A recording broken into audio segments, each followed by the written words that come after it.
Hello everyone, welcome back to our channel English माध्यम के platform पे मैं हूं आपकी एडुकेटर प्रियंका ठाकुर और हम सॉल्व कर रहे हैं एडिटोरियल बेस्ड प्रैक्टिस एक्सरसाइज।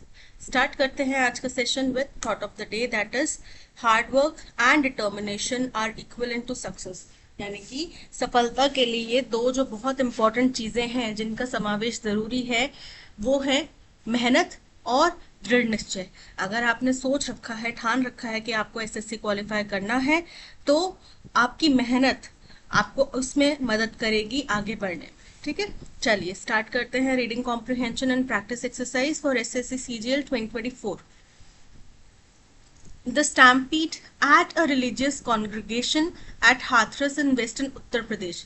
क्या हुआ है कि एक रिलीजियस सेरेमनी हो रही थी, जो समागम जैसे होते हैं वैसा हो रहा था। कहाँ पे? हाथरस, जो कि उत्तर प्रदेश में। अब हाथरस का नाम आपने पहले भी सुना होगा। ठीक है, तो क्या हुआ कि वहां पे भगदड़ मच गई लोगों में। अब कहा यह जा रहा है कि गर्मी की वजह से लोग बेहोश होने लग गए और फिर भगदड़ मच गई। कुछ लोग ये कह रहे हैं कि भाई वो जो बाबा जी वहां पर आए थे, भोले बाबा जिनका नाम जिनको कहा जाता है प्यार से उनके प्रशंसकों द्वारा, उनका ये कहना है कि भाई भोले बाबा के चरणों की धूल इकट्ठे करना चाह रहे थे वो लोग। ठीक है, इसलिए वहां पे स्टैम्पीड भगदड़ मच गई।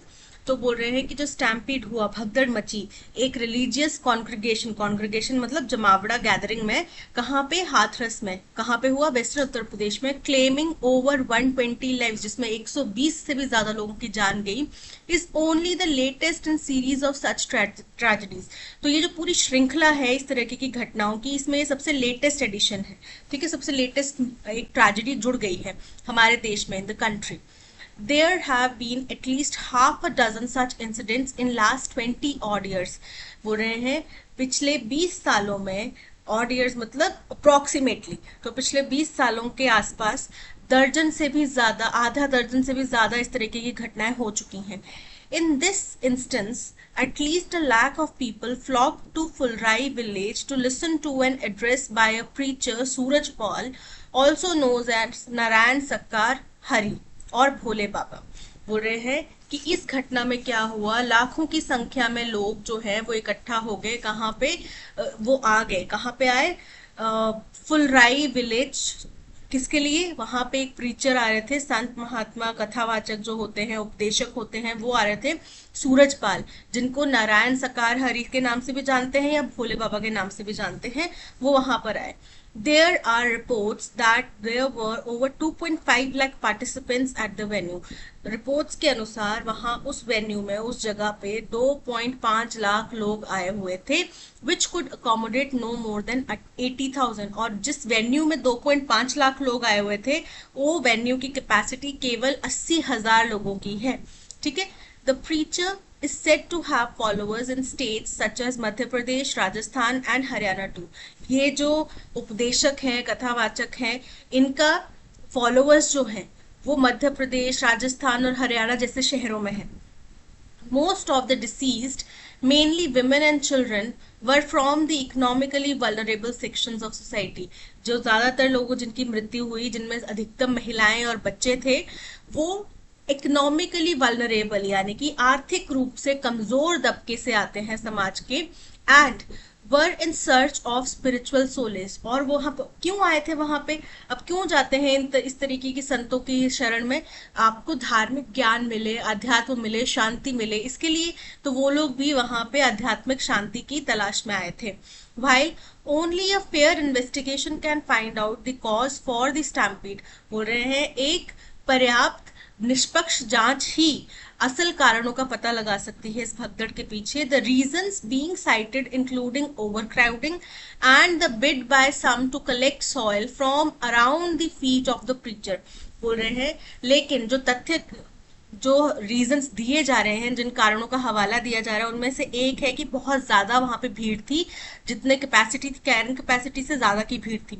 और दूसरा था कि लोगों द्वारा प्रयास किया जा रहा था कि उन संत के चरणों की धूल इकट्ठी कर सके, उसके चरणों के आसपास की धूल इकट्ठी कर सके। Not surprisingly the responses particularly from the field level public health system, have exposed how ill prepared the Uttar Pradesh administration is. बोल रहे हैं इसमें कोई भी चौंकाने वाली बात नहीं है कि जो रिस्पॉन्स आया, खास तौर पे जो फील्ड लेवल के पब्लिक हेल्थ अधिकारी हैं, सिस्टम में जो अधिकारी हैं, उनके जो रिस्पॉन्स आए उसने एक्सपोज कर दिया, उजागर कर दिया कि उत्तर प्रदेश एडमिनिस्ट्रेशन जो है वो कितना इल प्रिपेयर्ड है, कितना खराब तरीके से उनकी व्यवस्था रही है. Visuals of bodies laying outside the place of postmortem and of the kin desperate for help, as well as an inadequate number of ambulances and medical staff have become the common features of such tragedies.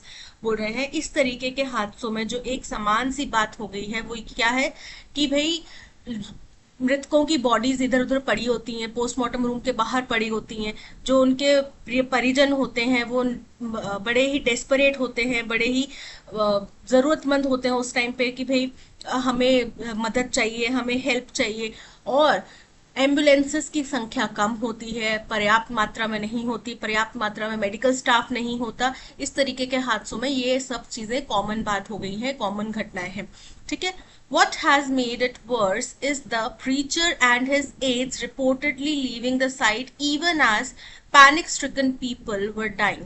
बोल रहे हैं और जो जिस चीज ने इस पूरी स्थिति को और ज्यादा खराब कर दिया और ज्यादा गंभीर बता दिया वो ये कि जो प्रीचर थे, जिनकी बात सुनने के लिए, जिनके उपदेश सुनने के लिए 2-2.5 लाख लोग वहां पे इकट्ठा हुए थे, वो जो उपदेशक थे और उनके जो सहायक कर्मी होते हैं वो सब उस जगह को छोड़ के चले गए. वो भी तब जब वहां पे डर के मारे, पैनिक से त्रस्त, आतंक से त्रस्त लोग मर रहे थे, तो उनको छोड़ के, तड़पता हुआ छोड़ के वो चले गए. The most tragic aspect as seen in the past is that it was all avoidable had there been proactive steps taken by a vigilant administration. बोल रहे हैं कि जो सबसे दुखद यहाँ पे पहलू है वो जो कि पास्ट में भी देखा गया है वो ये है कि ये सब चीजें हम अवॉइड कर सकते थे, इसको टाल सकते थे अगर जागरूक प्रशासन चौकस होता और उसी चौकसी के साथ में वो प्रोएक्टिवली यानी कि सक्रिय रूप से स्टेप्स लेता, कदम उठाता. अगर उनको पहले ही पता है कि 80,000 की संख्या यहाँ पर आ सकती है तो ना आने देते वो 2 लाख 2.5 लाख लोगों को उसके अंदर, उस कैंपस के, उस जगह के अंदर जहाँ पे पूरा समागम हुआ. ठीक है. एम्बुलेंसेस पर्याप्त मात्रा में रखते, वेंटिलेशन प्रॉपर रखते, इस तरीके की भगदड़ ना मचे उसके लिए अथॉरिटीज वहां पे पुलिस फोर्स की तैनातगी करती. ठीक है. Unfortunately the authorities in many states do not appear to have learned lessons और made use of the availability of better technology and communication. बोल रहे बड़े दुखद रूप से जो भी अलग अलग स्टेट्स की अथॉरिटीज हैं उन्होंने इस तरीके की घटनाओं से कोई सबक नहीं सीखा और ना ही जो मौजूदा अच्छी टेक्नोलॉजी, बेहतर कम्युनिकेशन के तरीके जो मौजूद है उनका इस्तेमाल करते हैं वो लोग. Apart from stringent action against those responsible, the UP administration should ensure a just compensation package.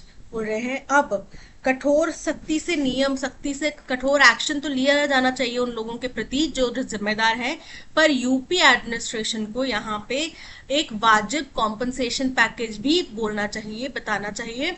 The cost of which has to be borne by the organiser, जिसकी कीमत, जिसकी भरपाई जो है ऑर्गेनाइजर्स को करनी चाहिए. The tragedy is a classic study in the management of large crowd. ये जो दुर्घटना हुई है ये एक क्लासिक स्टडी केस है अगर हमें ये सीखना हो कि बड़े से क्राउड को, बड़ी सारी भीड़ को कैसे मैनेज करना है, तो उसके सीखने के लिए ये एक बेहतरीन केस है. ठीक है. The officials concerned should ensure that the organizers have the wherewithal to handle large gatherings of any size. बोल रहे हैं कि जो ऑफिशियल्स इसके जिम्मेदार हैं उनको ये सुनिश्चित करना चाहिए कि जो ऑर्गेनाइजर्स हैं उनके पास में पर्याप्त साधन, वेयरविदल्स मतलब पर्याप्त साधन हो इस तरीके की भारी भीड़ को, चाहे वो किसी भी साइज की हो, उस भारी भीड़ को हैंडल करने के लिए. The local authorities and organizers should also conduct a drill ahead of such events. जो बोल रहे हैं लोकल अथॉरिटीज होती हैं और ऑर्गेनाइजर्स होते हैं, उनको एक ड्रिल कंडक्ट करनी चाहिए. ड्रिल मतलब अभ्यास, कि इस तरीके की अगर घटना हो जाए तो उसमें हम कैसे एक्शन लेंगे, क्या हमारी कार्रवाई होगी, क्या हमारा पैटर्न होगा कार्रवाई का, हम उसको कैसे टैकल करेंगे, ये पूरा उनको प्रैक्टिस करने चाहिए. What is more important is that the political executive, the bureaucracy and organisers of any public event should be conscious of the fact that the loss of life is a tragedy for the person's family.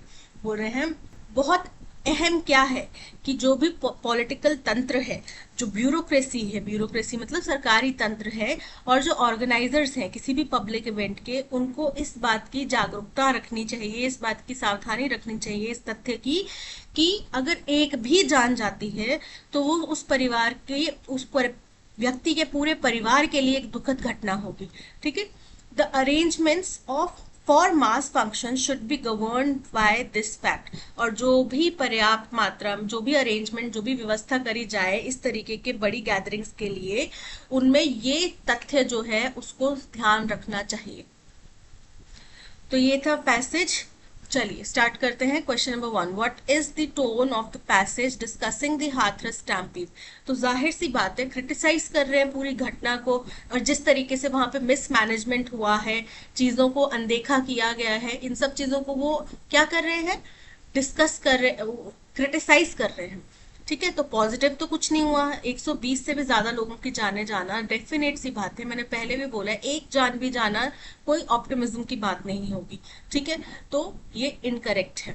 Critical, absolutely वो बहुत ज्यादा criticise कर रहे हैं organisers को. ठीक है. और जो पॉलिटिकल पूरा तंत्र है उसको, और वो एडमिनिस्ट्रेशन को भी क्रिटिसाइज कर रहे हैं कि पर्याप्त मात्रा में आपने व्यवस्था क्यों नहीं रखी. So option B is correct. Based on the Hathras stampede incident, what primary factor contributed to the tragic outcome of the religious congregation? बोल रहे हैं हाथरस की स्टैम्पीड की घटना से क्या मुख्य पहलू सामने आता है जो इस तरीके की धार्मिक समागमों में देखने को मिलता है. Overcrowding at venue beyond its capacity, कि भाई यहाँ पे बहुत ज्यादा ओवर क्राउडिंग थी, उसकी कैपेसिटी से भी ज्यादा. तो ये बात बिल्कुल करेक्ट है. और ये एक घटना नहीं है जहां पे इस तरीके की बात हुई है, ओवर क्राउडिंग की वजह से ऐसे हादसे हुए हैं. अनेकों ऐसे उदाहरण हैं हमारे पास जहां पे ओवर क्राउडिंग की वजह से इस तरीके की दुर्घटना हुई है. अभी जो ओडिशा का जो ब्रिज गिरा था, कोलैप्स हुआ था, वो भी सबको याद होगा ओवर क्राउडिंग की वजह से. ठीक है. सो option A is correct. What does the passage suggest about the effectiveness of the Uttar Pradesh administration's preparedness in handling large-scale emergencies like the Hathras stampede? बोल रहे हैं कि पैसेज क्या सुझाव देता है कि उत्तर प्रदेश एडमिनिस्ट्रेशन को किस तरीके के प्रभावशाली ढंग से प्रिपेयर रहना चाहिए था इस तरीके के बड़ी इमरजेंसीज को हैंडल करने के लिए, जैसा कि हाथरस में हुआ. The administration was well prepared. वो well prepared नहीं था, but overwhelmed by unforeseeable events. और वो एकदम से हैरान हो गए, जो इतने हमने पहले प्रिडिक्ट नहीं किया था ऐसे घटना होगी, तो वो हैरान हो गए. ऐसा नहीं हुआ. वो बिल्कुल भी वेल प्रिपेयर्ड नहीं थे, इल प्रिपेयर्ड थे. एम्बुलेंसेस पर्याप्त मात्रा में नहीं थी, मेडिकल स्टाफ पर्याप्त मात्रा में नहीं था, ओवर क्राउडिंग थी, किस तरीके से निकासी की जाएगी, किस तरीके से लोगों को अंदर लेके जाया जाएगा, बाहर निकाला जाएगा, इसकी कोई प्रिपरेशन प्लानिंग नहीं थी. पहले से कुछ भी ड्रिल्स भी नहीं की गई थी. The administration showed an effective crisis response despite past incidents. Incorrect है. The administration was ill prepared, इतना पार्ट करेक्ट है. As indicated by the exposed weakness in public health system, बिल्कुल करेक्ट है. क्यों, क्या क्या वीकनेस दिखाई दी पब्लिक हेल्थ सिस्टम में? पर अपर्याप्त एम्बुलेंसेस, अपर्याप्त मेडिकल स्टाफ, मॉर्चरी रूम के बाहर में, पोस्टमार्टम रूम के बाहर में डेड बॉडीज ऐसे ही पड़ी होना, ये सब दिखाता है कि कितना इल प्रिपेयर्ड था हमारा medical staff. According to the passage, what is one of the primary reasons the tragedy in Hathras was deemed avoidable? बोल रहे हैं क्यों कहा जा रहा था कि हाथरस की घटना अवॉइड की जा सकती थी. वो इसलिए कहा जा रहा था कि अगर प्रशासन जो है वो चौकस होता, सतर्क होता और पहले ही प्रोएक्टिव कदम उठाता तो ये घटना टाली जा सकती थी. The organizers and local authorities had already conducted sufficient drills to handle large crowd. Incorrect है. अगर ये ड्रिल की जाती, पर्याप्त मात्रा में प्रैक्टिस की जाती, तो ये घटना टाली जा सकती थी या घटना के बाद में इफेक्टिव रूप से मदद पहुंच सकती थी. 120 लोगों की जान नहीं जाती, शायद ये आंकड़ा बहुत कम होता. ठीक है. There were proactive steps that could have been taken by a vigilant administration to prevent such incidents. बोल रहे हैं कुछ ऐसे कदम थे जो अगर हमारा चौकस एडमिनिस्ट्रेशन लेता, चौकस होके लेता, वो सचेत होके लेता, तो इस तरीके की घटना को टाला जा सकता था. बिल्कुल करेक्ट है, option B is correct. What does the passage suggest should be part of aftermath of the tragedy in terms of responsibility and accountability? बोल रहे हैं कि अगर रिस्पॉन्सिबिलिटी और अकाउंटेबिलिटी की बात की जाए तो अब इस घटना के बाद क्या होना चाहिए, तो भाई जो भी जिम्मेदार है उनके ऊपर कठोर कदम उठाने चाहिए. ठीक है. राहत पैकेज देना चाहिए जो कि ऑर्गेनाइजर्स के द्वारा दिया जाना चाहिए. ठीक है. The political executive should be solely responsible for compensating victims' families without involving organizers. Incorrect है. सरकार कितना कर, देखो सरकार की जिम्मेदारी भी है, उनकी तरफ से भी लापरवाही हुई है माना जाता है, लेकिन सरकार हर छोटे बड़े इवेंट पे जाके पहुंच नहीं सकती. उसके लिए उन्होंने प्रशासन बनाया है और प्रशासन से भी पहले ऑर्गेनाइजर्स की जिम्मेदारी आती है. ठीक है. तो यहाँ पे मिला जुला रिस्पॉन्स होना चाहिए. जो सरकारी तंत्र के लोग जिम्मेदार हैं उनको भी सजा होनी चाहिए, जो ऑर्गेनाइजर की तरफ से लोग जिम्मेदार हैं उनको भी सजा होनी चाहिए, और कॉम्पनसेशन जो है वो ऑर्गेनाइजर्स की तरफ से, सरकार की तरफ से, जिस किसी की तरफ से भी चाहे कंबाइन मिले, लेकिन मिलना जरूर चाहिए. There should be no need for compensation as tragedy was unforeseeable and thus no one is at fault. Incorrect है. fault था. अगर 80,000 की कैपेसिटी थी और 80,000 ही आते, इतने ही होते, मान लो 80 से 81,000 हो गए, तो भी समझ सकते हैं कि चलो नहीं था फॉल्ट. लेकिन 80,000 की कैपेसिटी में आपने 2.5 लाख लोग ठूस दिए, तो ये अनफोर्सिबल नहीं था, पता था दुर्घटना होगी ही होगी. Only the local authorities should be held accountable and they should handle the compensation without involving the state administration. Incorrect है. Stringent action should be taken against those responsible and a just compensation package should be ensured by the UP administration. Option D is correct. A commonly quoted aphorism says new beginnings are often disguised as painful endings. अब aphorisms क्या होते हैं? aphorisms होते हैं एक छोटी सी statement जो कि फैक्ट्स के ऊपर बेस्ड है. अब जैसे कि अगर हम बोले action speaks louder than words, तो ये बात तथ्य है ना. अगर आप किसी को बोल के समझा रहे हैं, वो नहीं समझ रहा व्यक्ति, आप उसको अपने एक्शन से समझा दो. आपको अगर बोलते हैं ना कि बेस्ट एग्जाम्पल क्या होता है, जब आप खुद वो चीज करके दिखाते हैं, वही बेस्ट एग्जाम्पल होता है. ठीक है. किसी के लिए उदाहरण क्या हो सकता है बेस्ट. तो ये क्या है, ये पूरी स्टेटमेंट क्या है, action speaks louder than words क्या है, एफोरिज्म है. मतलब कि ये स्टेटमेंट ट्रू है, वाकई में एक्शन जो है हमारे शब्दों से ज्यादा महत्व रखते हैं, और छोटी सी स्टेटमेंट है जिसमें हमारी लाइफ की एक बहुत महत्वपूर्ण बात कही गई है. तो वैसे ही कि एक कॉमन कोटेड एफोरिज्म है, एक कॉमनली यूज्ड एफोरिज्म है, जो कि क्या कहती है कि न्यू बिगनिंग्स जो है वो अक्सर पेनफुल एंडिंग्स के रूप में छुपी हुई होती हैं, भेष में आती हैं. ठीक है. किसी चीज का अंत होगा तभी नई शुरुआत होगी. ठीक है. We dash and often resent the changes. हम एक्सेप्ट नहीं करते, हम मना कर देते हैं और चेंजेस को एक्सेप्ट नहीं करते. But change is the dash to life. Change is the, अब क्या होगा वो जीवन के लिए, because dash change being seemingly painful it's however necessary. बोल रहे हैं because although change being seemingly painful, बोल रहे हैं कि हालांकि चेंज जो है वो बड़ा ही दर्द भरा लगता है, लेकिन वो बहुत ज्यादा जरूरी होता है. We tend to get used to the rut and routine and begin to love that as the sole option available to us. पर जैसे जैसे हम रोजमर्रा की दिनचर्या में उस चीज के आदी होते जाते हैं, हम उसको पसंद करते जाते हैं और हमें ऐसा लगता है कि वही हमारा इकलौता ऑप्शन है जो हमारे पास मौजूद है. जैसे कि सपोज करो कि आपको एक्सरसाइज करने का टाइम नहीं लगता, आप एक महिला हैं, आप अपना वेट लूज करना चाहते हैं या अपनी बॉडी को हेल्दी करना चाहते हैं, बट आपको नहीं लगता टाइम. आपने अपना जो डेली का रूटीन है उसको ही आदत बना लिया और आपको लगता है कि आपके पास टाइम ही नहीं है, टाइम ही नहीं है। बट अगर आप एक दिन ठान ले, आप एक दिन सेट कर ले कि नहीं, मुझे सुबह चाहे मैं और 1 घंटा या आधा घंटा पहले उठूं या मैं दिन के 10 मिनट ही निकालूं वॉक करने के लिए, लेकिन मुझे करना है, तो आप पाएंगे कि आपके पास इतनी भी समय की कमी नहीं है जो आप ये कर ना सकें, right.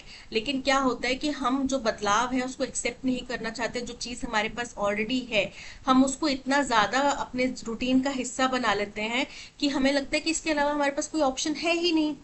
A sort of mental dash sets in and we do not want to alter that. एक तरीके का मेंटल कंफर्ट हो जाता है, बन जाता है, और हम उसको चेंज नहीं करना चाहते।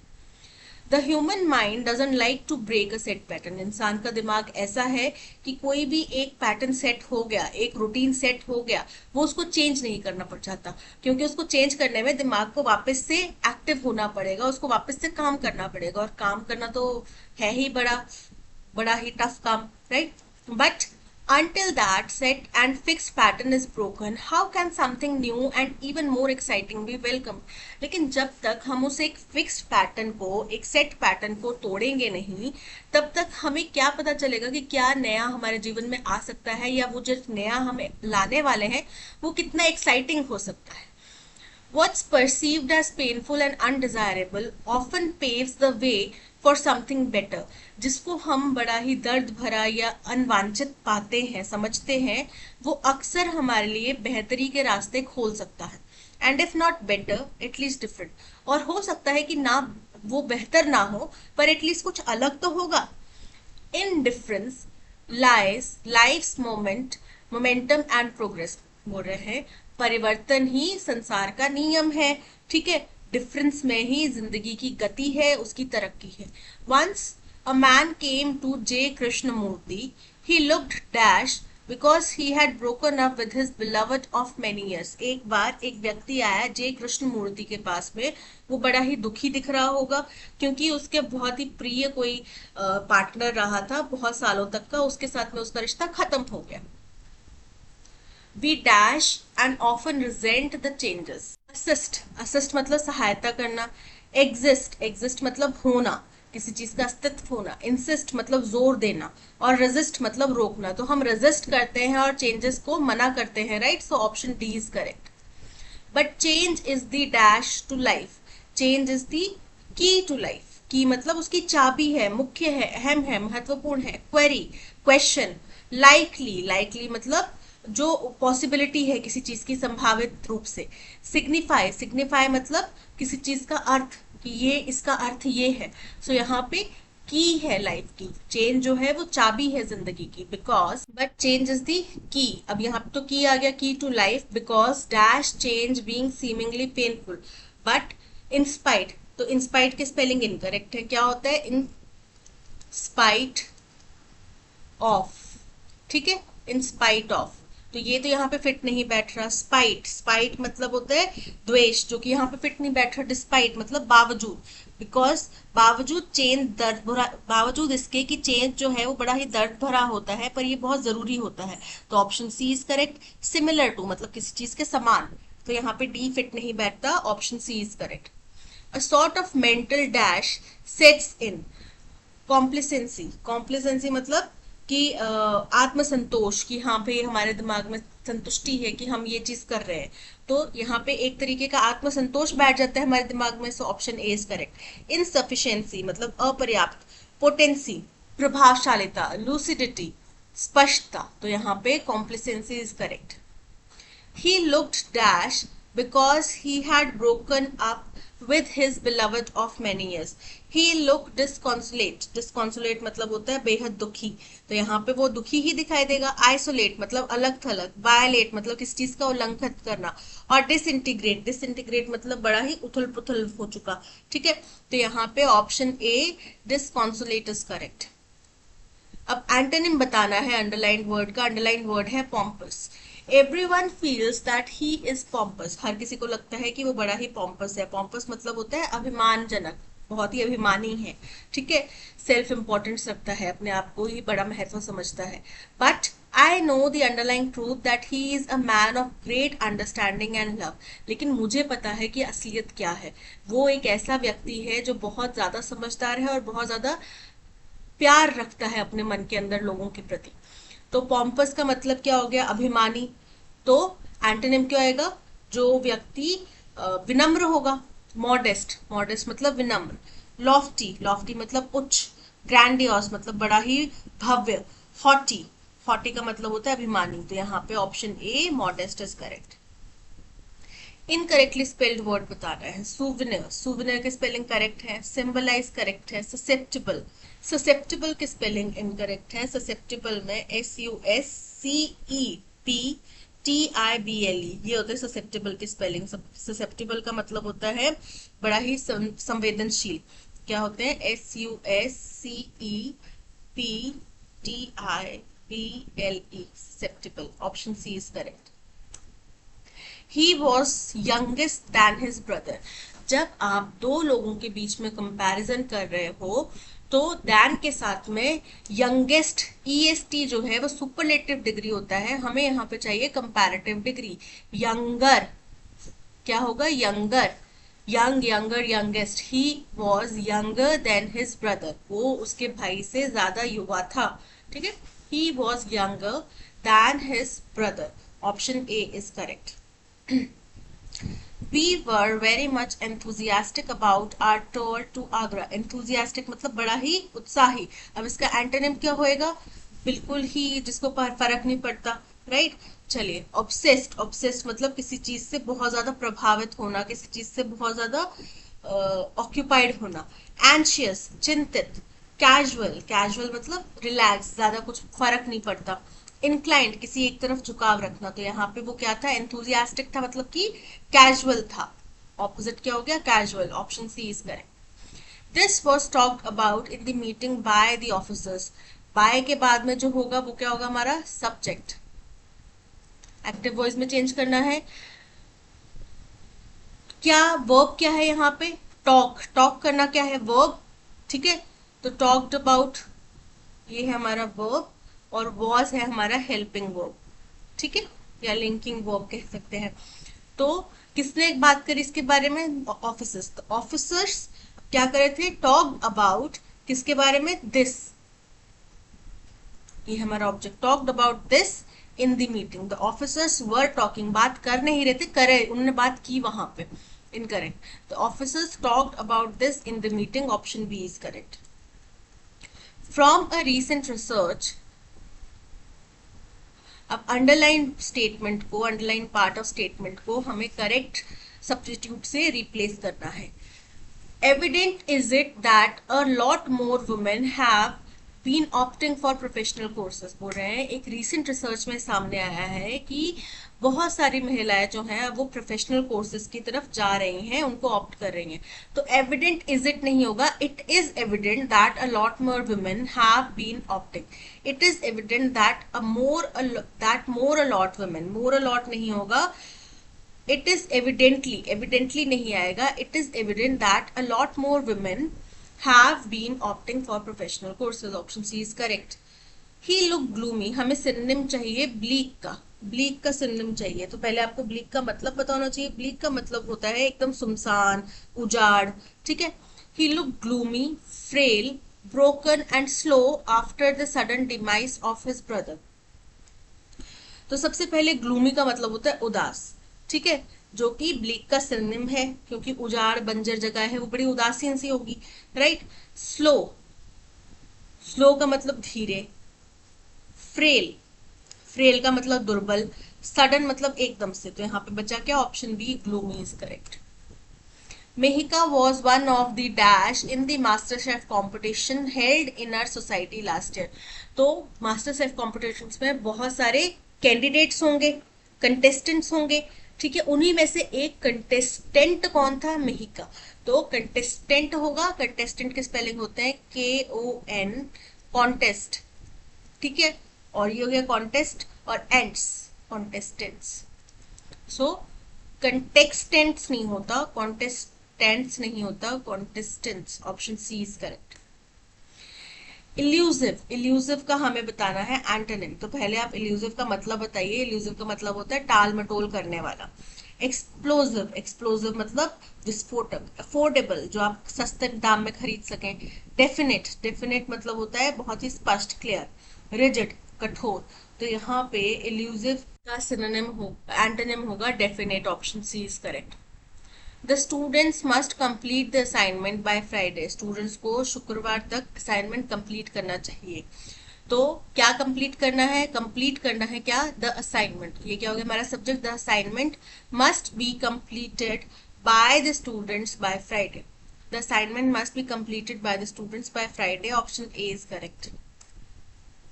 Kidney beans were boiled quickly when Nisha added one word substitute करना है, a substance that speeds up a chemical reaction without being consumed by the reaction itself।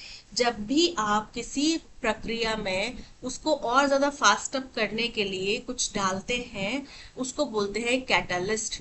क्या बोलते हैं? कैटलिस्ट। ठीक है।